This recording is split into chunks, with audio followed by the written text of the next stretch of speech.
Welcome back to season 2 of Wearable Takeover podcast show.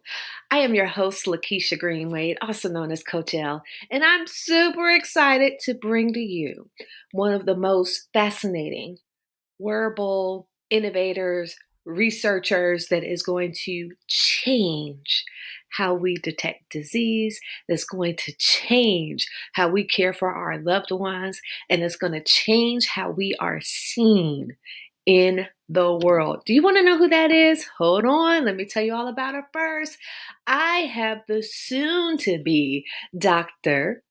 Tamara Lambert, and she's a biomedical engineer with a master's degree in public health from Emory University and a master's degree in bioengineering from UIUC. She is currently pursuing her doctorate in biomedical engineering, a joint degree between Georgia Institute of Technology and Emory University.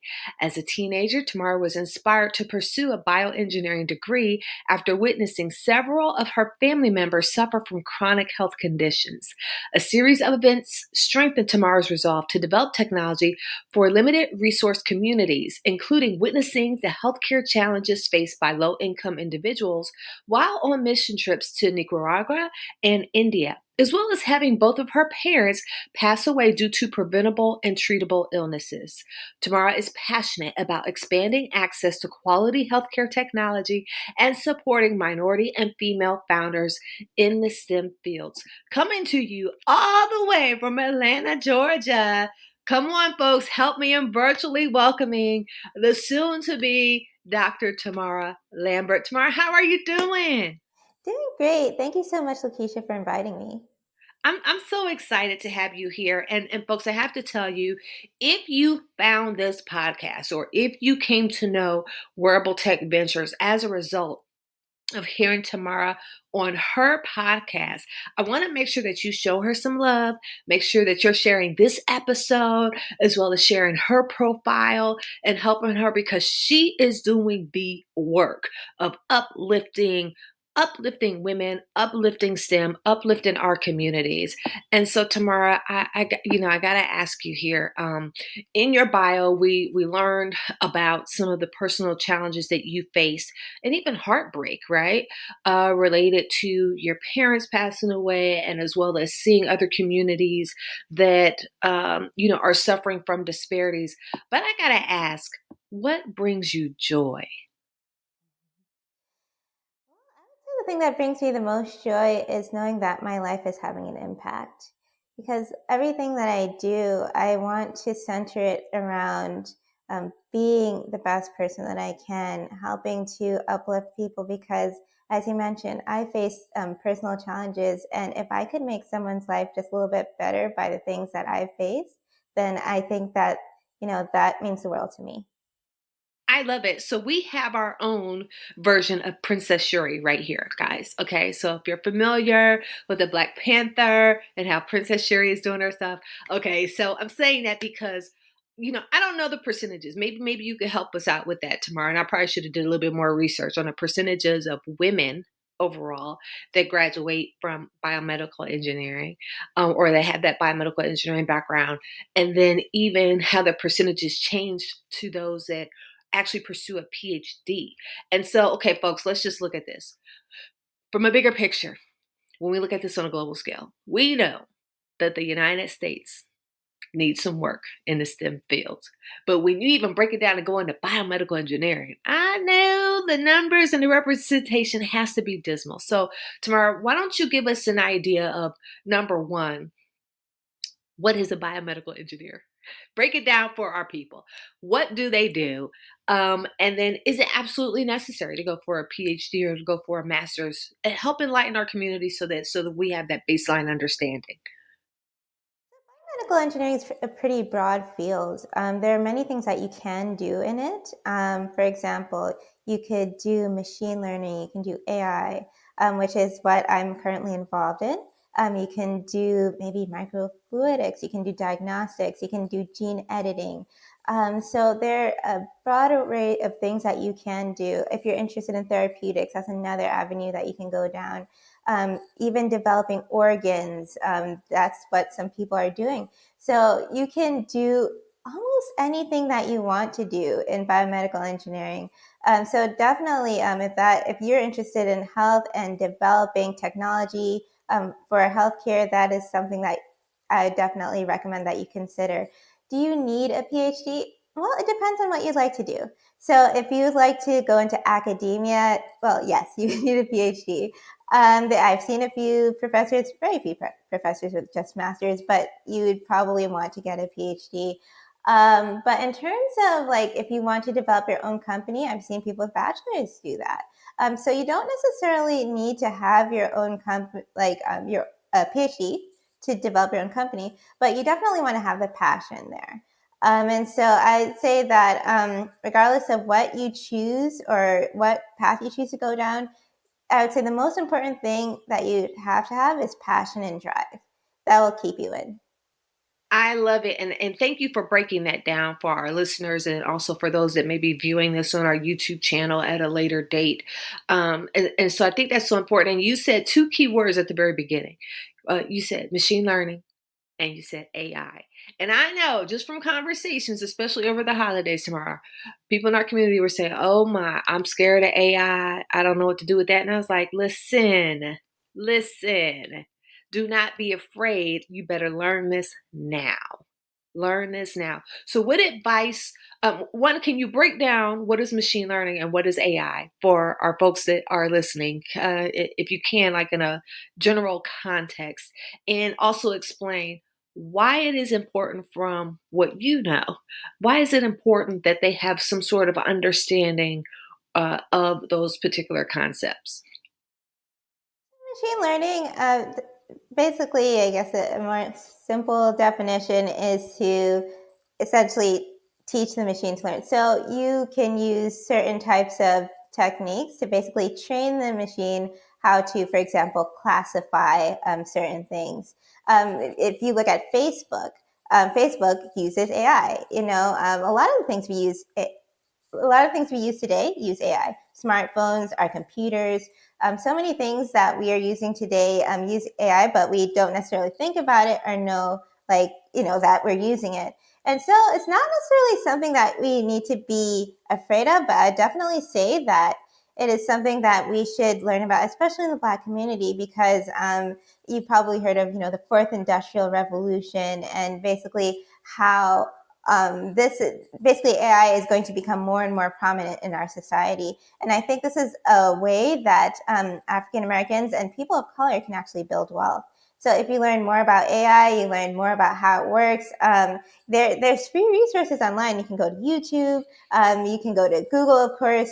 And I would definitely encourage people to learn more about it, because I think that many times in the African American communities, we lag behind in terms of building wealth, in terms of education. But I think that this is a new avenue where we can actually generate generational wealth. And so I definitely encourage people to learn more about it. I love it. So you just told them a couple of things. You said that key word, wealth. Wealth building, people. Do not be afraid. Run towards the light. And then we also have access to free education and training via our text remixed platform. So that's virtual. And also in 2023, it's going to be in person. So we have a hybrid scenario there. And so that's important. So thank you for sharing that information. And you know what? A lot of people, they will post on their social, I was just talking about this, or I was just thinking about this, and all of a sudden I saw an ad. So is that an example of, ML and AI at work? Yeah, so I'd say that's probably more of like deep learning, but yeah, basically, whatever you say, or since your phone is able to pick up on the words that you're saying, whatever you're typing in, the AI is basically taking account of that and kind of like classifying you in a sense, like what ads would work best for you, what would you be most interested in, and so yeah, it's everywhere, but it's nothing to be afraid of. I would say learning about it would help to actually, I would say, lower that fear and teach you how to make it work for you. That's so important because you said learning about it will help to eliminate that fear, and I think that correlates to our community as well when it comes to health, right? I don't know if you remember this movie back in the day, but it was Soul Food, and Big Mama was like the center figure, and they had the three daughters that Terry and I can't remember Melinda or whatever, and the younger one, and they were so different, but Mama was the center of everything. And there was a scene where the mother during a holiday, or maybe she was cooking for Sunday dinner, and she had burned herself, and they were like, "Mama, your diabetes," and she was like, "I'm not worried about this. I could take care of this with these remedies or whatnot." But that scene helped to amplify the fear of especially people of color with going to the doctor and getting medical treatment and learning more how to take care of themselves, right? And so as a result, what we've seen is that many of the health disparities have exacerbated in our community. And so you're in a premier position by learning these things that you're learning in school and being able to apply them in research settings to help our communities, right? So that hopefully we can change the status of our numbers as far as heart disease and diabetes, etc., through some of the technologies that you are creating. I'll share this really quickly. I was at church, and there was a speaker that came in, and he was going to do some healing, and he said, how many of you, if your doctor told you that you have high blood pressure, come to the front? And I want to say a good third of the people in that congregation came to the front, and some majority congregational people of color, and this was at multiple locations. So with that being said, Tamara, that fear, where do you think that fear came from? And is that the same fear that's correlating to technology? Because what I have found is that so many people say, I don't understand it, I'm staying away from that. And it could be so detrimental to us when we look at, are we going to live? And then are we going to be able to maintain in society and create wealth? Where did that fear come from? What are some tools or suggestions that you have that practical that our listeners can take on today to begin to get over that fear? So I'd say the fear of the healthcare system, um, I'd say honestly, it came from the healthcare system and the things that we've seen. Yes. We are aware of the Tuskegee experiments. We're aware of other types of experimentation, like, for example, J. Marion Sims, who tested on Black women when it came to testing out different types of gynecological measures. And so, to be honest, a lot of this fear does come from historical trauma, and I don't think we can neglect that. And I do think that if it was properly addressed, then we wouldn't have, these same issues. But unfortunately, it has not been. So I can't say that it's not, justifiable in that sense. However, I would say one of the best ways is to educate yourself on like how to take care of yourself. One of the things that you can do is like something that I like to do is, well, and it depends on how comfortable you are with this, but reading the research articles, listening to various doctors. You don't have to get just one opinion. You can go to various doctors, using the online resources, because there's so much online that is free. Of course, you don't want to make medical decisions solely based off of what you hear online, but definitely taking the time to like kind of understand what is heart disease, what is diabetes, and things like that. The thing that I personally do myself is like being intentional about, caring for yourself and caring for your Hmm. body, looking into how can I eat healthier? How can I exercise? Even though if I am, very busy, we have to remember that, hey, I might be taking out some time to exercise or eat healthier, but then at the same time, that saves me a lot more down the line Hmm. from developing heart disease and diabetes. That's a lot more expensive, right? And so I'd say definitely taking that time to just learn how to care for yourself. And I'm sorry, I forgot the second question. Yeah, and you hit the nail right on the head. Learning how to care for ourselves, taking those time, but then also that fear of technology, right? Because we've seen the fear in healthcare, and I hear it quite often, even from educated folks that may not be in tech and innovation. There's a tremendous fear about technology. Definitely, just reading about it. I think that educating yourself definitely, helps lower the fear. I would say that, of course, it's up to you what you choose to use. You don't Hmm. have to, but I would take the time to talk to people that you might be, more comfortable with talking to. Like, for example, there's you, Lakeisha, there's me. I'm open to talking to people about certain things and, my honest viewpoint on it. I think that one of the things that would help for both of us as technologists is to talk about the good, but also talk about, the things that are not so good and things Hmm. that we need to consider. Because I think that if we, as technologists, would be honest and say, hey, the reality is there are some limitations to our technology. There are some things that we need to keep in mind to make sure that our technology is ethical and, equitable access and, not bias or discriminating against people. I think that would definitely help to eliminate some of that fear as well. I love the way you said that, Tamara. And that's one of the notions that we've developed here at Wearable Tech Ventures for any of the startups that we're working with, especially those that are developed out of our ecosystem in the future, is to have that ethical stance. And one of the things that we're looking for in the ecosystem, as we get a lot of emails, a lot of emails from founders around the world. And often we want to know who is owning that data that your device is collecting.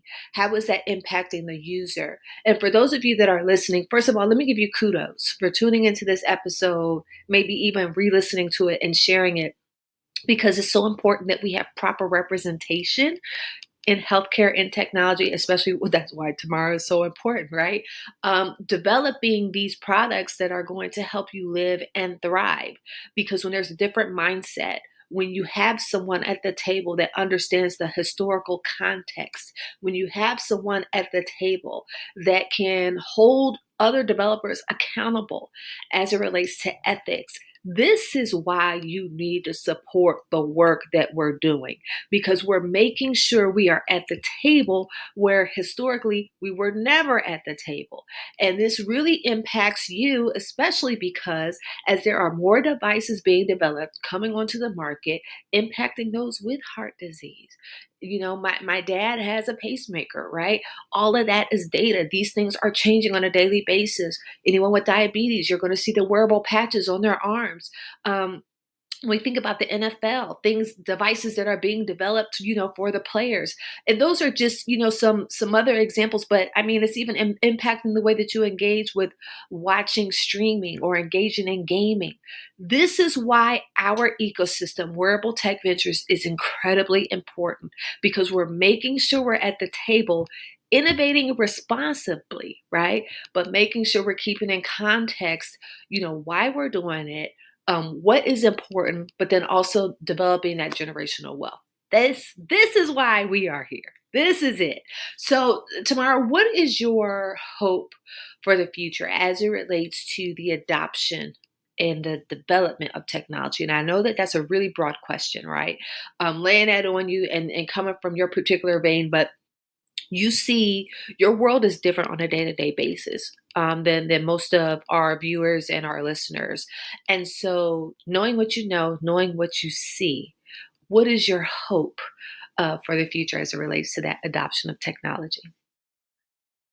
I feel like my hope is grounded in kind of in my experiences, like hoping that technology would, be equitable, would be accessible to those, like even those in limited resource communities.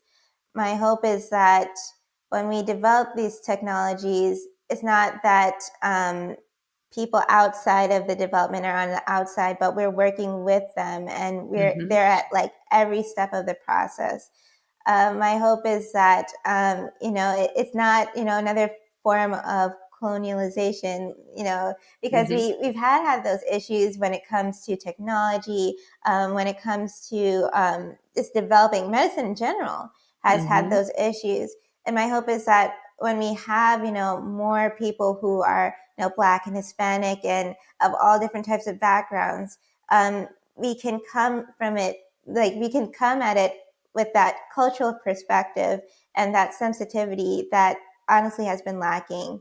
And so that's kind of my hope, that we'll have more equitable, more responsible, and more fair access and distribution to technology. I love it. And it's so beautiful because those of us in this space, and so mind you, folks, we are literally building this. We're literally making history by developing this ecosystem and developing these networks, right? And so that's one of the beauties of Wearable Take Ventures is that you have folks like Tamara that are coming together with folks like myself and coming together with our corporate advisors, and then also coming up with our the children and the youth that are coming through our talent pipeline development, right, from our youth camps, and even novices that are coming together for Tech Remix. And we're bringing all the minds together. And this is like one of those unique experiences where we're saying, we want to hear what you think. And how can we get everybody to work together versus having people in silos developing things without having the input from those that it may impact? Those that may be creating in silos and not having the perspective of a creative or a banker or investor, et cetera, right? So that's something that we're developing here. And for those of you that are just tuning in, or maybe you're like, oh man, this is getting good, let me get my popcorn because I want to hear more about this discussion. I have to tell you the story about how Tamara and I actually met. So Tamara, let me tell you, she's making history, folks. She is one of the inaugural graduates of the National Institutes of Health. So some of you might be saying, who is that? NIH. You saw them on TV a lot during the pandemic, okay? Talking about the coronavirus or whatnot. So she's one of the inaugural graduates of the National Institutes of Health, the National Institute on Aging boot camp. And so this was a platform that was created. And so Wearable Take Ventures was a part of that, advising as to, how that should come about, to number one, help to identify underrepresented researchers, identify opportunities to accelerate and commercialize their ideas, and then also provide additional avenues for funding. And so, what we know and often what you might hear or might read in headlines, whether it be on social media or other articles, is that there's a tremendous disparity as it relates to funding and access to context that can actually help you build a fund and or wealth. And so this particular avenue with the NIH, NIA, and I'll just refer to that for the rest of this episode that way, the NIH, NIA boot camp was that test to say, can we identify some bright talent that can come up with some solutions to solve a problem and then help them develop a network that can help amplify their work and help them get funded? And so Tamara was one of those graduates. I'm super excited for her. And so we're going to learn a little bit for the rest of this episode. We're going to learn a little bit more about her experience. What was that like? And then who did she meet? And what does this mean to be accepted into one of these prestigious programs? So tomorrow we're going to take it bit by bit. I'm not going to make you answer that whole thing I just said, okay? But first of all, how did you come to know? Well, first of all, kudos again for completing the program in the midst of, almost being done with your doctorate. So that was a lot of work there, right? So congratulations for that. And she was phenomenal. I was so proud to be one of your mentors. But how did you come to know, number one, about this particular program hosted by NIH NIA? That's a good question. I think that I just got an email one day and I saw this email, and at the time I was a part of I2P. So that's Idea to Prototype. That's a program through CreateX at Georgia Tech. And basically it helps us to develop ideas that we have into a functional working prototype. And I've always been interested in business and starting my own company around biotechnology. And so while I was in this program, I received this email and I was thinking, hey, maybe this would be a good opportunity. And so that's how I ended up finding out and applying. I love it. So being connected, being on an email list. And that's why it's important for those of you that are listening that you sign up for the Wearable Tech Adventures email list because we send opportunities all the time. Okay. So I love it. Okay. So you saw this email and you're like, let me go for it. And so what was that application process like for you? It wasn't too bad, and the reason why is because I kind of had a map of what I wanted to do already, right? Okay. And I think when you have, the plan in your head, when you have that goal, and when you have, that passion, like I want to do X, Y, and Z, and also being a part of I2P, I also was a part of another program called Venture Lab Female Founders at Georgia Tech, and so some of that material was already together for me. And so basically, it wasn't too hard to answer those questions. I had, my co-founder go over the answers, and yeah, that's basically what happened. And I think as long as you know what you want to do, I feel like the application process wasn't too bad. There were, some questions, some shorter ones, some longer ones, but yeah, definitely a doable application. So I love it. So you said having an idea of what it is that you want to do and how you want to do it, right? And also knowing that there's some variables and there could be some things that change throughout the process. The other key thing I heard you say is that there was some preparation before this by being involved in some other programs. And so that's a nugget for those of you that are listening. This is why it is incredibly important that anytime we offer something, you participate. Anytime we refer another program to you, you participate because all these things are going to build on one another so that when the prime opportunity presents itself, you are ready. You have everything that you need. You have every tool sharpened so that when you come to the table and you apply, you can shine, right? And so with this NIH program, the focus was on Alzheimer's and dementia and developing technologies to help circumvent that. And so, can you share a little bit about your experience with Alzheimer's, dementia, or why that was of interest in particular to you? I did think that was interesting that that was the focus. Just to give a little bit of a broader background on mine, my project was not quite focused on that. Mine was more focused on like the aging aspect, and so Hmm. that's kind of where my technology came in. Basically, I was working on a technology for sepsis, and so how, but just give some people who are listening an idea. Sepsis is a disease that disproportionately affects the elderly. And also, of course, when you look at race, it also has a disproportionate effect there. And so I think that's where kind of my technology came in, that this definitely has an impact disproportionately on certain populations. And I think that's why the NIA took special interest in that. I'm glad that you shared that. And we're not going to go too deep into Tamara's work because she's still developing that. And so, those of you that may know me personally, I talk a lot about IP and protecting my founder. So I'm protecting her. Okay. But I wanted her to share that from the simple example of in the market right now, there's a tremendous demand for what we call dual use technologies. And so, what that means is you may have developed a technology with a purpose because we're all about that here at Wearable Tech Ventures. You may have developed it with a purpose, but also you may be able to find another application for that technology, or that idea that you're going to turn into technology. And so I think moving forward into this new year and moving forward, everyone needs to have that mindset. Is there more than one application? Is there more than one person? Is there more than one disease state that could benefit from my genius that I'm going to put out there, right? And so Tamara was able to she was able to identify an opportunity and show how it could be applied. And early on in the process, I challenged Tamara. She could probably tell you, I challenged her at the beginning. Why is this important? How does this work? Okay. And then once she was able to explain it, I was sold, right?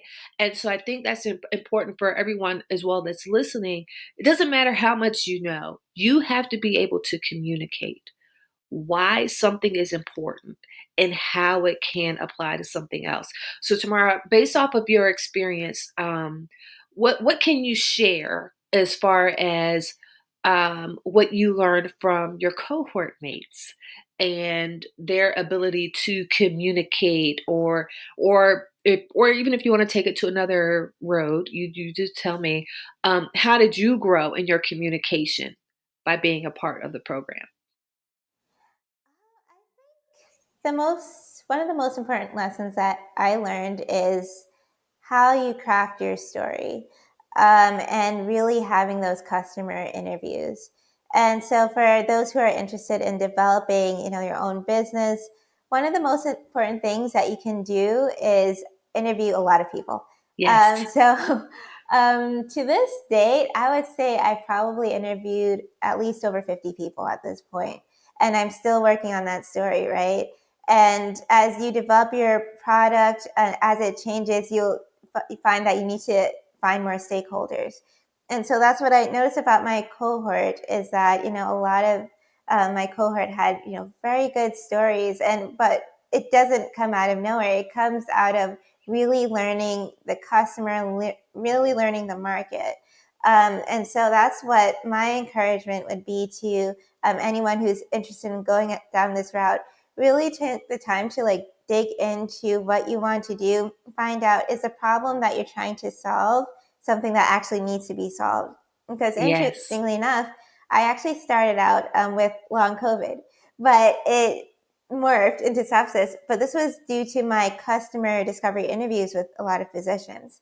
And so if you have an idea, I encourage you to think of the people who would really be impacted by your solution and start talking to them. I love it. So I heard you say, talk to people Yes. and continue to talk to people. Does this really need to be solved? And does it need to be solved now? Right? That's incredibly important. So, what are some actionable tips you could give to somebody right now? They're saying, hey, Tamara, I don't know how to craft a story, or I don't know how to assess what a potential customer is or who that could be. What are some tips you could give to our listeners so that they can refine that? I'd say first you have to have clarity on what you're doing. So I'd encourage everyone who, if you have an idea, start writing it down.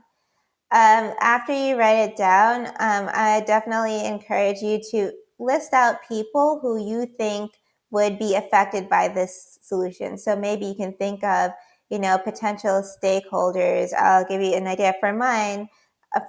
So I'm working on developing a biosensor. Who would I want to talk to? Basically, physicians who might be using it, patients who would be impacted. Since we're focusing on the elderly, caregivers, the hospital administrators, insurance companies. So that's an idea of how you'd want to do it. Think of all the different people who would be impacted. And after that, maybe go on Google or start reaching out to people who you might know, who might know some people who are in this area and who would be willing to talk to you. And, craft an email asking them, hey, can I talk to you for 15 to 30 minutes? And especially if you're a student, people tend to be more willing to speak to you, right? Yes. Take the time to really, and if you need to run your email by someone and get some feedback on that, definitely reach out and ask people about that. And I would say, after you get those customer interviews, write out the key points, find the key points, find the points that are most in common, and then maybe look at the deviations as well and see how can this really fit into what I'm trying to do. And also think that, hey, I had a solution in mind, but is that solution really what is needed? Or maybe the solution is something completely different from what I thought it was going to be.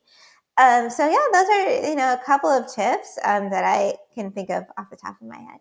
Those were wonderful tips too, by the way. And so just to reiterate, so you said, scan the internet. We have so many tools to help you do that, right? And when I say we, I'm not just talking about our ecosystem. I mean, in the world, there are so many tools. But another important thing you said is craft that email. You don't have to recreate the wheel every single time you go talk to somebody, right? So develop a system so that it makes it a little bit easier for you. And then find a repository, meaning somewhere where you can store this stuff so that you can look at the data and maybe have it calculate on your behalf. So these are some key things that anyone is going to use as you are developing your venture. Because often when you come and say, oh, I need funding, people are going to challenge you and say, how do you know? What's the data? How much skin have you put in the game? to really validate the story that you're trying to sell, right? And what I love about this process, Tamara, is that um, it reiterates the notion that innovators are going to run the world. Innovators run the world. And I mean that from a multi-complex, if you will. Um, most of your bigger companies or whatnot, they are not primed for innovation. Innovation involves a lot of customer discovery. It involves a lot of pivoting. It involves a lot of, trying a new process. And most companies and most institutions, they're really not primed for that. And so that's why there's a significant demand to identify innovators that perhaps they could bring on their team or that they can fund to do these things and therefore integrate. So it's important for anyone that is listening to take heed to the tips that she just shared because they're not going away. You're going to need to use those. Okay, so Tamara, during the program, this was virtual in a virtual setting. And so you met with, why don't you share with our listeners, who did you meet with? What was your cohort comprised of? And if you were able to meet anybody in person, and how did it happen? I was pretty surprised when I joined the cohort because I was thinking that it would just be made of a bunch of students. But the reality of the cohort is that I think I might have been the only student. So there were like people who already started their own company. There were physicians, pharmacists, people who were a lot professors, people who were a lot further along in their career than I was. But at the same time, that was helpful for me from like a mentorship aspect, because of course, when people have, more experience than you can get, more feedback. And so it was really interesting to meet all these people who I felt like, and honestly, somewhat intimidating as well, to meet people that, are just so far advanced, but yet I feel like I wasn't really treated differently. I was, I felt like I was welcomed into the cohort. I was able to, interact, and I feel like I really had a great experience. The mentorship in the community, I feel like, are invaluable, and that's something that actually I forgot to say earlier. But I encourage everyone who's listening to find a mentorship community, or just find a community of innovators as well, because it was so encouraging just to see everyone. It actually keeps you on track to Yeah. have people that you are working along, to have, those deadlines, so that you don't fall behind and you commit and you do what you say you're going to do. So definitely try to find that community of accountability, and that community where you're not necessarily doing the same thing, but you all have the same, vision of wanting to change the world through innovation. Um, so yeah, I enjoyed, meeting people from the NIH, meeting people who are, very well respected in their field, scientists, people in public health. I would say I can't trade that experience for anything. I don't think that I'd be nearly as far along today if I wasn't a part of the NIH Startup Challenge. So for those of you who are interested, in aging or innovation or anything along those lines, I definitely would recommend that for you. I'd say the last thing would be that we did have an in-person component. So there was a boot camp where I got to meet everyone, and I think that definitely helped to solidify the bonds that were already being created via Zoom. And so yeah, it was a great experience. And it was all paid for, right? Yes. By Yes, it was paid for. So people, let me tell you something. If you might have imposter syndrome, or you might be saying that's not for me, you heard what she just said. There are people that have been in their careers, physicians or whatnot, that apply to this program. And so never ever, I never want you to approach something saying you don't belong, you don't matter. Your perspective matters. Your ideas matter, and it's needed at the table because often there is not representation. And so here she was walking into this virtual and also physical room eventually, where she's like, oh my gosh, There is no one like me from the perspective of still being in school. But here these folks have been in their careers for years, but guess what? They embraced her because she made the cut. And now she has this amazing community. So the ability to take risks, the ability to take risks and to be open and to be a continual learner is so important along this journey. We should never reach a ceiling where we know everything. That's why we promote consistent learning in this ecosystem. That's why we promote consistent collaboration, because the more that we communicate, the more that we collaborate, the more that we're learning, the better we will be, and the better the products and services we will bring to the forefront to solve our challenges, right? So, what was it like walking into that room? Like, were you in Maryland or were you in Boston when you guys met? And then what happened there, and who else did you meet? Because I know there were some investors. Yeah, it was in Boston. And yeah, when I walked in, again, it was kind of like, you see people online, it's a little bit different, in person. But at the same time, I feel like I just kind of slipped into the flow, because again, it's just like you kind of building those bonds already, and then like when you talk to people, it just makes it more real. And so I don't feel like I was treated, differently, or you don't belong here. It's just like it's just like we are all one big family now because we went through Yes. similar experience. We, of course, had our ups and our downs, but we all made it through the end. And we all have, now we're set up with having our pitch deck. We have people who are still willing to mentor us. Of course, I have Lakeisha here, who I'm still being mentored by. Really, it's just like you build those bonds that you would not build anywhere else.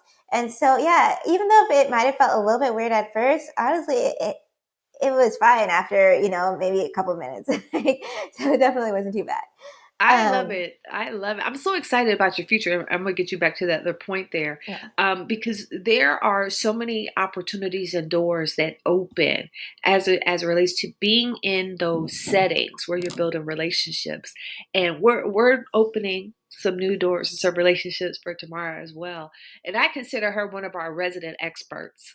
Our resident experts on disease and detection. I've been telling our other founder ambassadors that, but I'd also like to know, Tamara, from your perspective, here you are building out your product idea. Now you have a cohort of some of the smartest people on earth all together in a room, right? But what also did you learn about the pitch and the investment process? I would say that I guess for me, it's an aspect that I wasn't as focused on, given that I'm on so early in the process. However, I do think that one of the most important things to learn is that it's really about your story, and you have to learn what's important to investors. And it depends on what investor you're talking to. Hmm. Is this investor more? There's some that are more science focused because they have more of a science background. Some have more of a business focus and really just want to know about the money, right? And how much return are they going to get on their investment? So you have to learn like what type of investor am I talking to, and learn how to craft your story for that investor. And also, of course, be transparent about where you are in the process. So is this investor someone who's right for me? Because of course you don't want to waste their time or your time, right? So you want to know, okay, where is this the right person to talk to? Or perhaps maybe I need to talk to someone else who might be able to help me along the right track. So definitely learn about your investor, learn about who you're reaching out to, and then that will help you to craft your outreach to them. And also, I think the last thing that I learned is when it comes to investment, and it's at the time where you really need to find people to invest in your product, you probably want to reach out to maybe, and I was given this ballpark number, about 100 investors, because you might not get a response back from most of them. I think the number is about maybe 10%. And so you want to reach out far and wide, because you never know who you're going to get or hear back from. Absolutely. And in my book, Shameless Plug, Rejection to Reward, I talk about that process of hearing those no's and hitting those walls. But like Tamara just said, she validated it. It's a part of the process. So you have to spread your net. But the beauty is, especially if you're in wearables, and there's different segments of wearables, right? If you spread your net in our community and with our affiliated resources, more than likely you'll have a stronger and a better response versus if you're trying to go out willy-nilly and talking to an investor that knows nothing about these spaces or biomedical engineering or biosensors, etc. So that's incredibly important. Know your audience, know who you're talking to. And one of the things I told Tamara, and I think this is important, and Tamara, you could share your experience on how you pivoted to this point, or I should say evolved in this point of sharing your story. Folks, for those of you that are listening, at the end of the day, remember, people are human. People are human and they will zonk out in a heartbeat because human things are happening. Life is happening. Or as some people have been saying, life can be lifing. Life is lifing. So Tamara, what are some tips that you have to really garner the attention of that listener, that investor, that advocate? Because even if someone may not give you money, they might become an advocate and open other doors for you. Mm. Say the main thing that I learned about this is really refining your story, making it something that is relatable. So I've noticed that a lot of my cohort might tell a personal story about why they got into this. It might be related to themselves or their family members. You might be able to, let's say, from your customer discovery interviews, craft a story that really relates to what you've learned from your customers. So that's kind of the route that I went, although I didn't know anyone personally who had sepsis. Because I learned so much from the customer discovery interviews, I was able to craft a story that was relatable to the experience of the customers. So this all goes back to really knowing the voice of your customer. And I can't really emphasize that enough, because if your customer doesn't feel like they can relate to you, then they're not going to buy into your product. You know what? And I got to share some of your accolades right now, Tamara. So we're going to put the focus a little bit more on you versus the process you just completed. And again, kudos for your most recent accomplishments. And I'm so excited to see how you continue to add to that community and what you bring to the marketplace. But folks, if you've doubted anything that we have discussed to this point, let me just pull out a little bit of historical facts. So Tamara, do I have this correct? You were inducted into Tau Beta Pi Engineering Honors Society in 2019. Is that correct? Yes. Okay, and then you were author on 7 peer-reviewed publications, including one first author publication. Is that correct? Okay, let's talk about that. Why is that so important? So, for some folks that might be a new age, I like to call them new age techie, right? They might not be tremendously familiar with the whole publication and the authoring process. Tell them why that is so significant. I know why I'm super excited, but I want you to tell them why that is so important. I would say that this is pretty important. The reason why is because when it comes to peer review, you have to go through a process where your peers basically give you a lot of feedback on what you've written, right? So it's not just you just putting anything out there. Um, your peers basically give you a lot of feedback and tell you whether or not this is really a valid scientific finding. And so you might go through. For me, I went through 4 people, but this could vary depending on the journal. But this is important because in the scientific community, we build by having that feedback from each other, Mhm. and we build from having those critiques as well. And so one of the reasons why you want to go through this process is because you don't want to go based off of your own biases, because if you're publishing a paper, you might think, yeah, it's the best thing in the world because you work on it, right? But now you have not only just yourself, but other people who are reading it and letting you know, okay, is this really something that is publishable, something that would really bring a valid scientific contribution? And folks, so I used to work in the pharmaceutical industry, and often we were pulling out medical journals and articles to validate why a particular physician or hospital system needed to use the particular therapeutic that we were offering for their patients. And so this is important for our community, Wearable Tech Ventures specifically, because as we are developing these products and bringing them to the market, we might need to tag here tomorrow to say, all right, well, what else can we do to make sure that this is validated as we bring it here? So you have someone that has that expertise in there. Okay, so let me brag on her a little bit more. She's also won several micro grants for her startup. And so she won a spring and a summer award at the program at Georgia Tech. She's a part of the Georgia Tech Female Founders. Oh, she even won an award from the Georgia Tech Female Founders. And that's a big deal, folks, because I don't know if you know, like from an engineering perspective, Georgia Tech is like creme de la creme. Okay. And I know this because I used to hang out with a lot of engineers. They would study and I would sleep, but I knew Georgia Tech was a premier institution. And there's actually Georgia Tech has a unique history with wearable technology. Actually, one of their professors there developed one of the patents for some of the fashion tech, like the smart shirts or whatnot. So that came out of Georgia Tech. There's also another Georgia Tech founder that's in the Qualcomm wearables ecosystem that we support that's out of Georgia Tech. So folks, like, don't sleep on tomorrow, okay?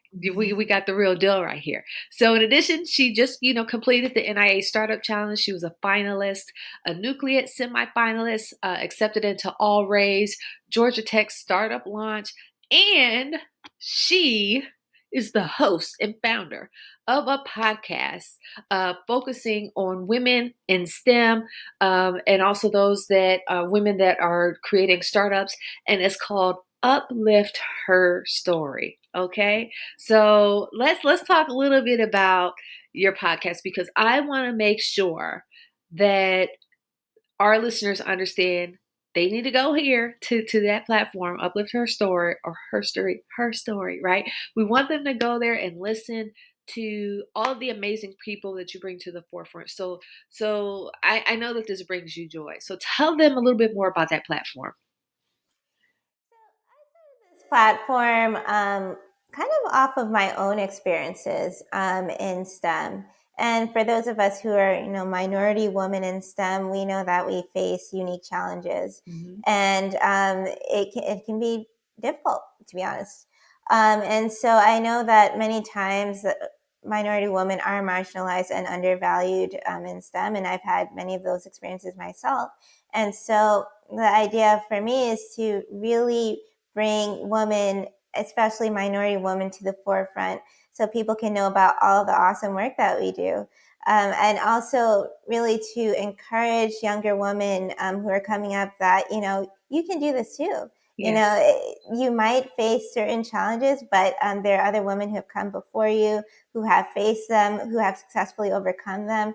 And I wanted to show them, what you can be. As long as you push through and you make it through it, you can do it too. And so that's really the idea behind what I created. I love it. Move over, Princess Shuri. We have our own Tamara Lambert. Okay, so Tamara, with you being in school, so how are your episodes being released? Is there a delay release or is it continuous? How can people find your podcast? We have episodes posted to Spotify and Anchor. So we have about 9 episodes there at this time. We did take some hiatus because we both are in school right now, but we're trying to regroup and think about how we want to do it moving forward. But we have Instagram. You can find us at Uplift Her Story. You can email us at uplift.herstory. And we also have a TikTok and YouTube, uplift_her story. We are on multiple platforms, and we really just want to promote women who are doing wonderful things in the STEM fields. Definitely take a listen and share it with those who, I would say, especially for women, minority women who need encouragement. I love it. And so let me just give a little cheat code to educators that may be out there listening. And we'll be incorporating some of tomorrow's episodes into some of our summer curriculum. If you're developing a lesson plan and if you're trying to discuss STEM, go to tomorrow's platform and share that episode with your students. It is so important and it helps you save on costs until you can afford to fly her out to come and speak. Okay? Because you will pay. All right. The folks on our platform, you will invest. That's what we do out here. But in the interim, we want you to we want you to digest the content that is there because the women are absolutely phenomenal. And as a result of tomorrow's work, she has influenced so many people. One of our other founder ambassadors actually heard about what she was doing and he's doing amazing things and now he's in our fold. And let me tell you, he made sure he knocked down the door because we had actually closed the door on the founder ambassadors that we were accepted for the year. He's like, wait a minute, I gotta be here, I gotta be here, I gotta be here. And so we like, come on in here, we like that ambition. But you'll hear more from him in probably the next one or two episodes. But I love it. So again, you said it's on Spotify, it's on Anchor. And then where can people connect with you, Tamara? They can connect with me on Uplift Your Story. So you can DM me at Uplift Your Story. You can email me at uplift.herstory@gmail.com. So I'd probably say those are probably the best ways to do it. I love it. And then when she finally gets done with this program, we're going to go on tour. I'm putting it in the atmosphere. I am so inspired by you as a person. I'm inspired by your focus, your passion, your accountability, and responsibility to the community. And I can't wait to see what comes to the forefront for our listeners to use on a daily basis, or something that their family members can use because Tamara exists, because Tamara is here. So, Tamara, before we close, do you have any special words or words of wisdom or insights that you want to share with our listeners and viewers? I would say, and this might be cliche, but the most important thing that I would say is to never give up, right? Because there's so many challenges that you'll face, especially as, female founder, a minority female founder. And I think at the other side of it, those difficult experiences are what make you unique, but also is what is going to make you last. Because I think that people who are untried, when these difficulties come, and they will come in business, it's easier to fold. But I wouldn't say that those challenges mean that you shouldn't be there. I think that's all the more reason why you should be there, because your experience will, take you through to the end. I love it. All right. Nothing comes to fruition that is really good without a little bit of friction. And that friction is only going to make you stronger as you're shedding skin, shedding perspectives, getting stronger, and learning how to really be a sharpshooter in whatever it is that you're bringing to the market. So, Tamara, thank you so much for being a guest here. Folks, make sure you connect with her, your action items. Make sure you share this episode. Make sure you download her episodes with her podcast. And she already told you it's on Spotify and Anchor. And then again, let's continue to amplify the work that she already has out there. Make sure you stay tuned in for our closing announcements, and we will see you at something hopefully soon presented by wearabletakeventures.org. If you just, click on the button, let us know. See you later.